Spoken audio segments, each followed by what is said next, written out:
preparation's been like this week in preparation for a big test against the reigning premiers? Yeah, it certainly is a big test. The preparation's been good. I think we were able to capture a little bit more form last week, more of the way we'd like to play. Still got some work to do, but training's been really strong, really solid, and we're just looking forward to giving it our best out there. A big inclusion in the Source back in the lineup. Obviously, he's probably been championed a bit for the last couple of months. Yeah. What's his I guess feeling and mood been like back amongst the group? group? He's excited, and that rubs off from the group. He's waited a long time. His form's been really solid in the SANFL. Unfortunate for Rob to go out. He probably hasn't hit the heights that he has in previous sort of weeks, but it's been a long season, so good opportunity for Source to come back in. Rob have a rest, and we can't wait to see what he can bring. What does it show, I guess, the rest of the group, a guy that obviously is a senior player in this squad, but has been sort of stuck in the twos for such a long time, to continue to persevere and stick his way out and find a way back in this late in the season? Yeah, well, clearly it's open for anyone who can show good form. It doesn't matter your age. Age is just a number. You've heard that before. But certainly for him to go back and the way he applied himself in the SANFL, at training, still wanting to get better, wanting to improve. And he's had to wait, which is probably a good thing for us as well, because that makes him hungry. So it does show that anyone can, if you're willing to put the work in, you can get back in. Was there any consideration of playing the two rucks? Obviously, Rye's been great Nick this year, but I guess the matchup with the Eagles only really have Hickey as their sole ruckman. Was that sort of what it came down to? Yeah, a little bit. The other thought process we did have with that is that do we need to have another tall target up front to try and quell some of their marking targets down back. So it certainly got pretty close there for a while. We haven't done it all year. I wouldn't say we're going to play Swifty and pull a late one, but look, it came into consideration, but not this time. A big test as well, I guess, from the defensive point of view. Obviously, Darling and Kennedy probably one of the most dangerous duos in the comp.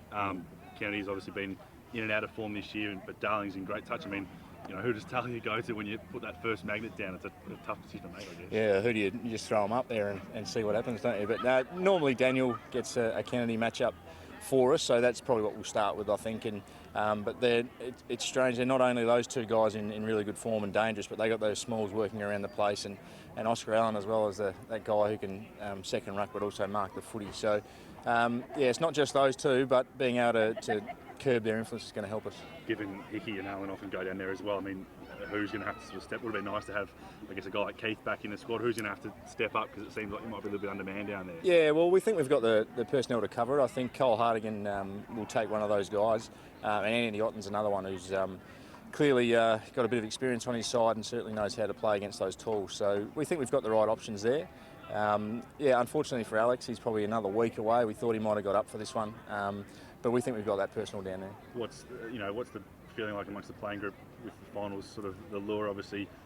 Porter's still right in the battle at the moment. It's probably a good little sort of interstate sort of thing. Is it something that you think is driving the guys along a bit? Yeah, well, I hope so. But at the same time, it's really about it's in our own destiny, really. Let's be honest. It's how we perform now and what we're willing to fight for. And you'd love to have cemented a place away, but not the case. So we'll just go at it like we normally would. And I think it's important for us to just play the way we want to play, not get caught up too much on what's at stake, if you like.